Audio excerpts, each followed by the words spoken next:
Hey guys, welcome to the preview of the Final Four matchup between Panathinaikos and Fenerbahce. We're going to take a look at what you should pay attention to in this matchup and what the keys to success are going to be. But you're going to want to stick around until the end of this video because if you do, I've got something for you that has something to do with this screen right here. But for right now, let's get back to the action. Now, these two teams faced off a couple months ago, and what I believe this game is going to come down to is the battle of ball screens. Both teams found a lot of success in the pick and roll, so we're going to look at what each team did, so when you're watching the game, you can see what adjustments both teams have made. Now, for Panathinaikos, it came down to Kendrick Nunn in ball screens.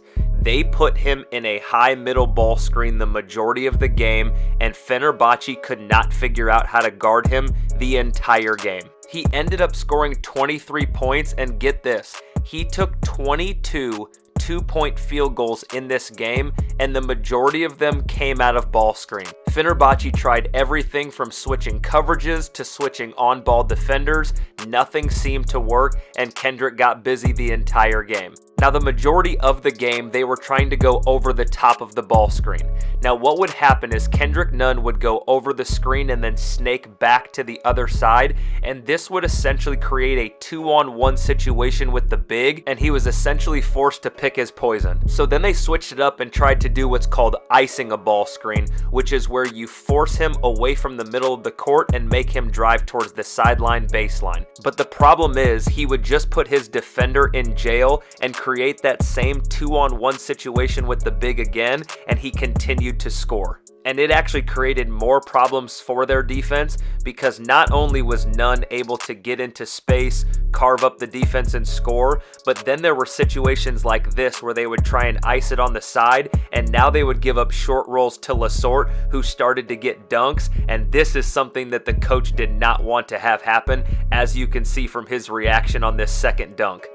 But like I said at the beginning of the video, this was the battle of ball screens. Fenerbahce was finding their own success by taking advantage of what's called a shake. So what that means is when you get two people to guard the ball, there is one defender that now has to guard the roll man and the guy who's filling in behind, or what's referred to as shaking, and this is where they found their success. Because once you get two on the ball, this defender is trying to guard the guy going to the rim and the guy going to the wing, and he cannot do both. So while Kendrick Nunn was having success scoring it himself, Nick Calathes was having success by coming off the ball screen, getting two on the ball, and getting his eyes to that tag man right there. As soon as he would help on the big, he knew the kick to the shake would be open. And Calathes was taking advantage of this the entire game. Once he would get two to the ball, he knew that he could get it back to his big, and when you have a pick and pop going on like this, now it really stretches the defense. And that's what created situations where nobody would come over and help because they were staying with their man, and he would get straight downhill as if nobody knew that he was even dribbling the basketball. I mean, how often do you see a guy get straight downhill for an easy layup like this at the pro level? Now, the area of this game that I think is the deciding factor is going to be the two leading scorers for Fenerbahce. Scotty Wilbekin is one of the best isolation scorers in Euroleague, and the first time they squared off, he finished with 10 points and didn't really play very aggressively, which is uncharacteristic for him.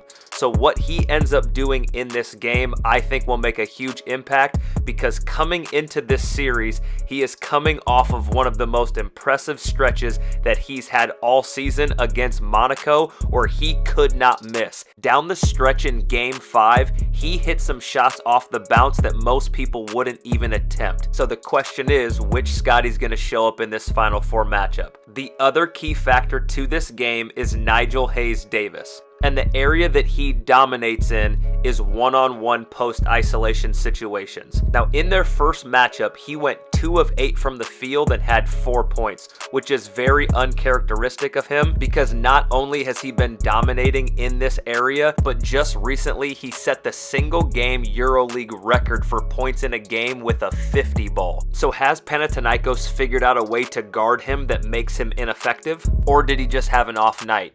Either way, these two matchups are going to be huge. It's also going to be interesting to see if Kendrick Nunn can have another explosive game like he did last time. Now, if you stuck around to the end of this video, I want to say thank you, and here's what I've got for you.